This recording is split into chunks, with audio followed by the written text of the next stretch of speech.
นี่ถ้ากันเตรียมเฮ็ดประตูโค้งบ้านที่เช้านี่ลืมถ่ายวิดีโอไว้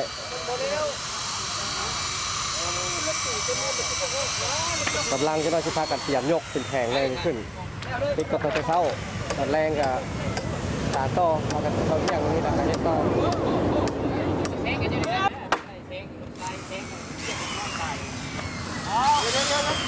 ไปน้องเลย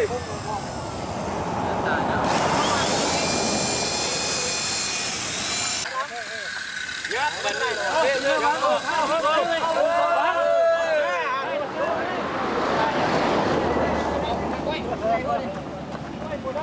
เอาแล้วผมแบ่งกันเด้อมาพี่ปานกระเดือนปานอันปานตีลงมือเนาะงวดมา15เด้อเพราะว่า15คนถาม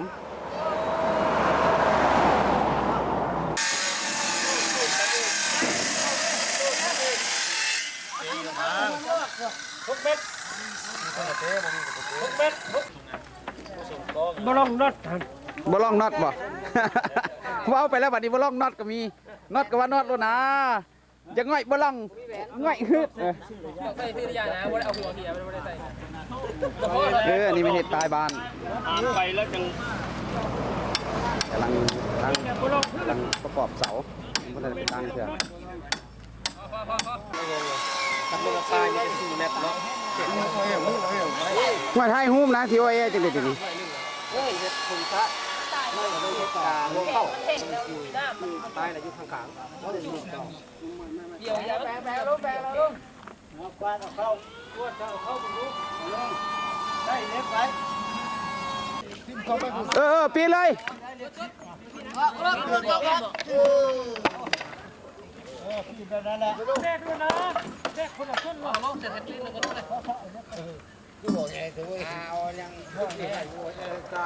บ่แล้วคนผู้ใหญ่เว้าเด้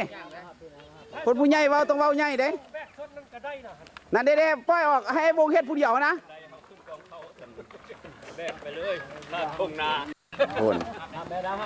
ไม่อย่างละเชี่ยวแบกข้ามทงนาหันคันใดใหญ่นี่แหละว่าไปขึ้นกองเข้า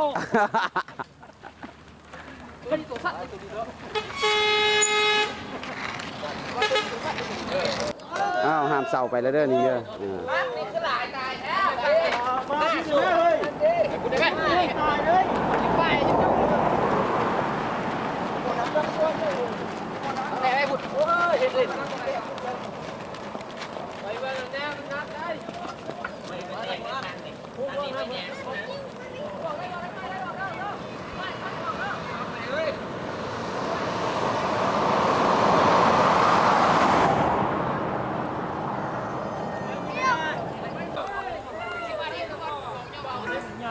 ห้ามเสาที่2มา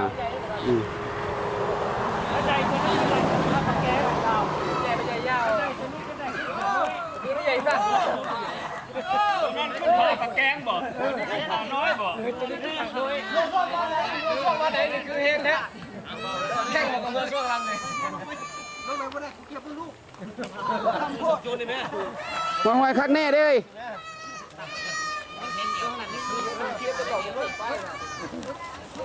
ย่อเลยค่ะเดี๋ยวกบเอาเลย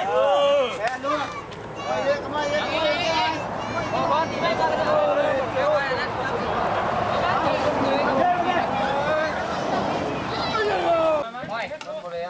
ผมก็สูบไปลงมาจะลงนิดกว่าเอา2 คนถึงไม่นะ2 คนเด้อเอาใกล้ถึงไม่เด้อไม่เลยไม่เลยเอาไม่ของตีน้ำไอเป๋ก็ร้านเดียวไม่ได้บอกจะภาพนี้มาออกมาพี่นะอันนี้สิตังกำลังสิตังเสาเอาปลายบานเอานับ1 2เอาไม่จ่ายตัวนี้ได้คือไม่มีใครจ่ายขนาดตัวนั้นตัวนี้มีแล้ว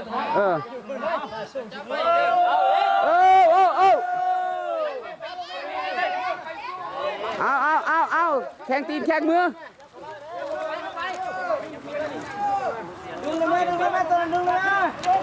เดืองไม่จ่ายเดือง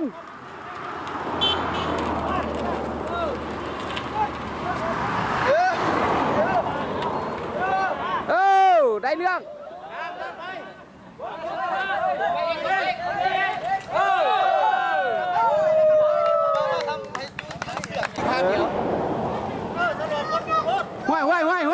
งแน่เลย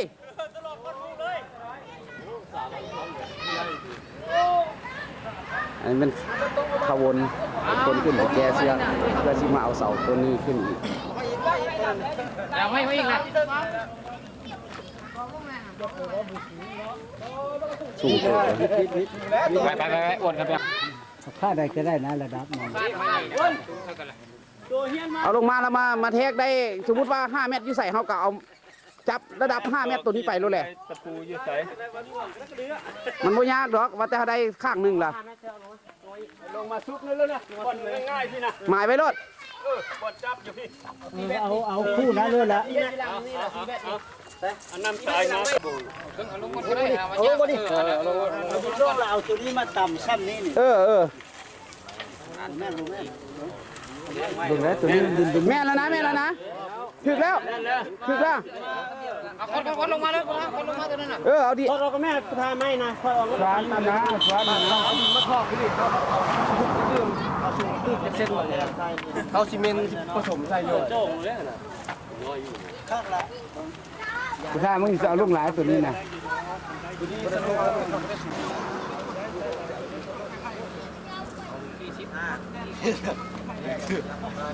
เรือบ้านเรือจริงๆมาแล้วต่อมาเอาโอ้นะ40%มันใส่เพิ่มยุบเลย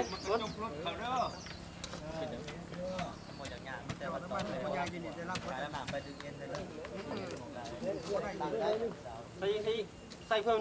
ผสมปูนนะผมไม่เคยชนะได้ละ3 อัน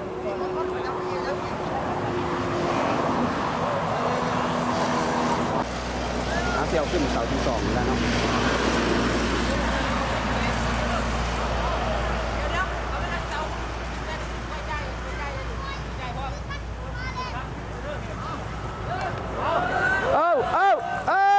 เอา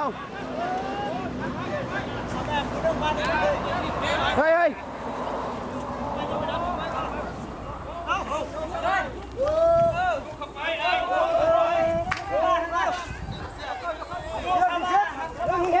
อยู่ไม่จ่ายขึ้นมาอยู่ย้ายขึ้นมาดึงไม่จ่ายซอยกันปลาสว่างปลาก่อนไปดึงไม่จ่ายคุณเชือกเอาขึ้นไปแค่นั้นทางคุณเด้อเชือกคุณเด้อไปเลยเอาไม้มาจ่ายข้างกันจ่ายข้างคุณนะน้ำไปจ่ายข้างไปคนน่ะเอาตัวเงาพี่นะตัวนั้นก็ได้ครับจด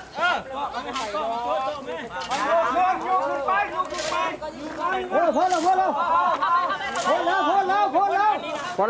พอดีเ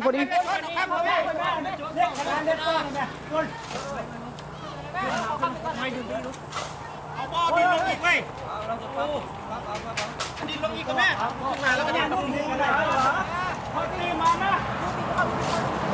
ขึ้นไปต่อแม่ต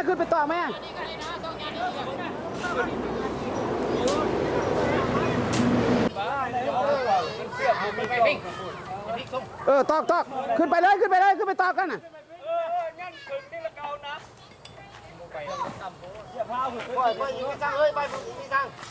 ฟ้าจะฟ้าตอกตัวนั้นก่อนมันขึ้นเนี่ยคันใดมีมันกระโบขึ้นได้เดี๋ยวนี้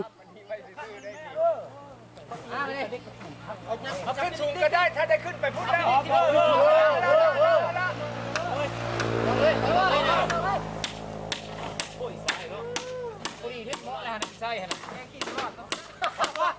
เรือพอแกงขี้บุร่อนครับ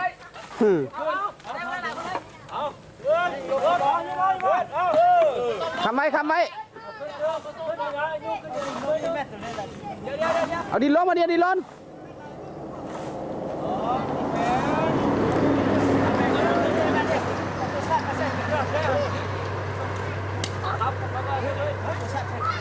ใส่มา5 ลิตรมันก็โอเคแล้วยานดอกฟังซ้ำนั่นก็เลยไม่ยึดเท่าไหร่เด้ยืดไว้ยังสั้นล่ะ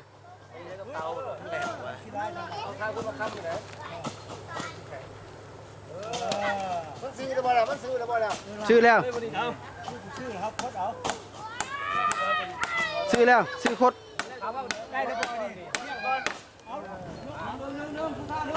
ชุบมาเฮ็ดปูนเฮ็ดยางมา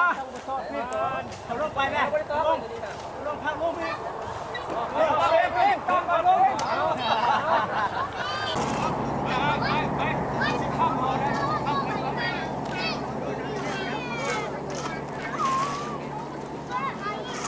95%ตุ่งนะ95%หัวมันนะ เอาไม้แล้วเพิ่งมาจะจับยุงหนึ่งก็ได้ป่ะไม่เพิ่งจับยุงหนึ่งก็ได้วะ ก็ยังว่าหมายเยอะแหละก็หมายเท่านั้นแหละจับอยู่หั่นล่ะ มาแล้ว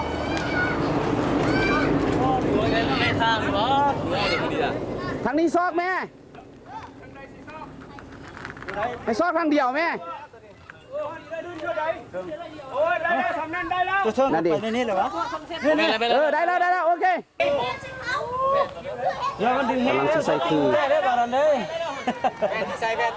เอาอันนี้ต่ออันนี้มาเป็นแผ่นเนาะไม่เอาดอกแผ่นนี่ ซอกแหวนลูก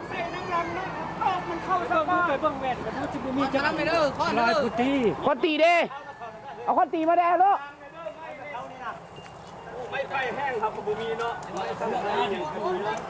อันนี้ไม้อันนี้เลยกระคำได้ตัว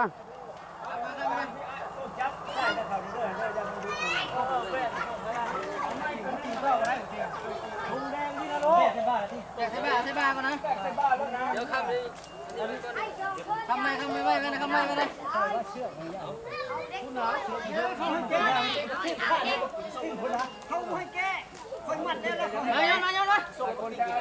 นมีประโยชน์นะเสือกมันมาไม่ซื้อมีประโยชน์นะ บ่มีประโยชน์มันแม่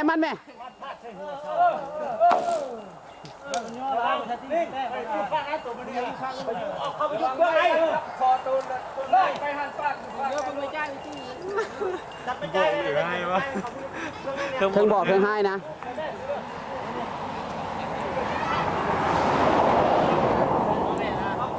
จอนย่ามไปเอาคนตีให้บักปิ้งเด้อฮันบักกันนั่นเด้อฮันบักปิ้งบ่ได้คนตีเด้อฮัน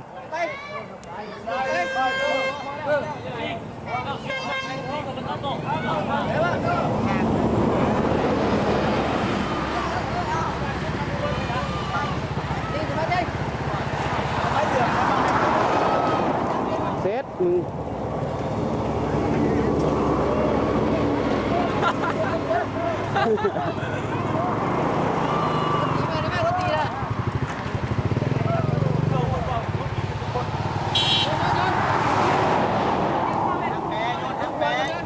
โยนขวางสั้นล่ะโยนขวางเคลื่อนยังวะ ย้อนไปนั่นเลยวะนี่วะย้อนอะไรมึงบอกโอ้ยขี่ดีแล้วไอ้เพชรจะโยนแล้วเดี๋ยวมึงน่ะ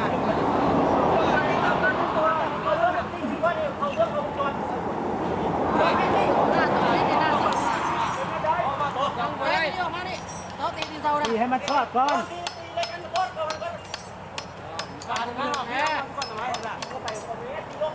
เอามันเข้าข้างหนึงก่อนสูเซี่ยวเข้าข้างใดก็ได้เดี๋ยวนี้กอดเขาเลย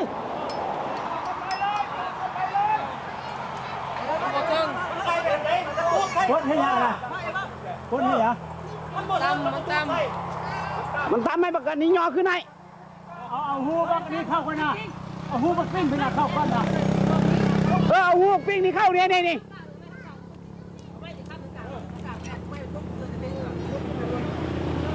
ปิ้งเอาน็อตมึงนี่ไปยังเข้าก่อนน่ะจ้องลงไส้กัน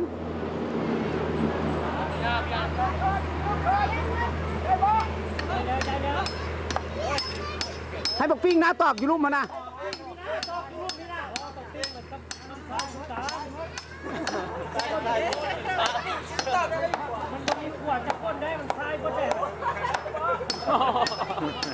ซ้ายกันยังใครได้ผู้อยู่ลุ่มตอกขึ้นน่ะ ใคร ตีกันเราจะแพ้บอกวิ่งตีอยู่มือ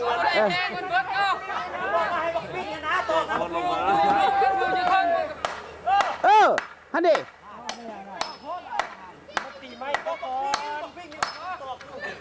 หันเลย ทีวีเสียนะเปขึ้นมาแม่โอ้ยโอ้ยตายจะว่าล่าฮะ อย่าฟ้าวให้เขาจับมัดศอกก่อน สอบกันแล้วทีแล้วแม่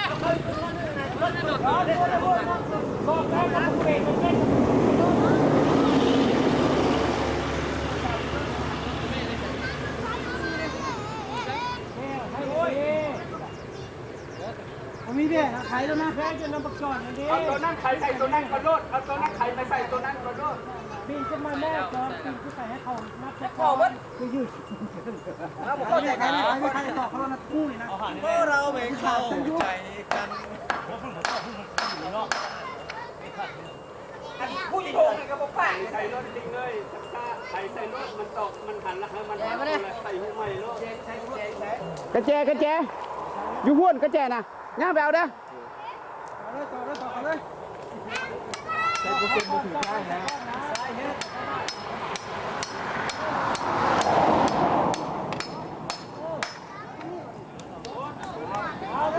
เอาเลยบนเนาะปะนี้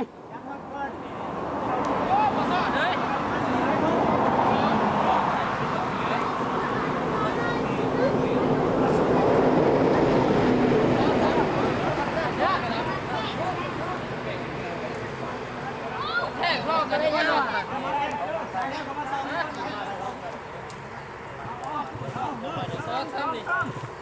อ้าวไม่หนาก็ไม่บางมันโตกันลงมาข้างปากมันเสา หัวเก่าเพิ่งเล่นมาไป ไปแล้วตีนเสาก็ไปหัวเสาก็ไปรถ ใส่โปเกนมาถือนะ หัวเก่ามันยัง ได้แล้วนะต้องแม่ ไปทีนึงแล้วยุ่งหัวเก่า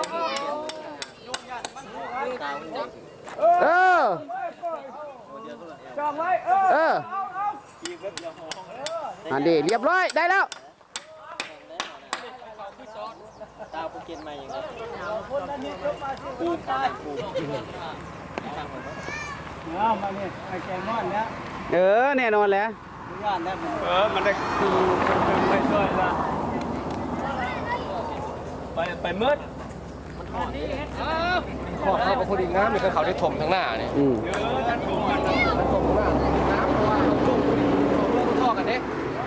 ทั้งหน้าเขาถมเที่ยงเลยกับสวยงามกันเขาจ่อเข้ามาตัวนี้แหละบ่เป็นตาเบิ้ง4 เมตรเบื้องต้นให้ว่าเป็นตาเบิ้ง5 เมตรเป็นตัว ชนแล้วบอกพูดนะซอยตัวบังแน่ซอยตัวบังแน่ ซอยแดตัว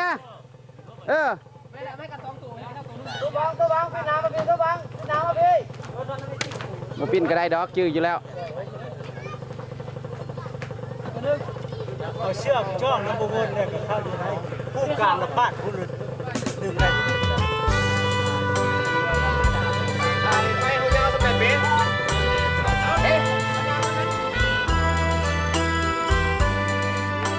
เฮ้ย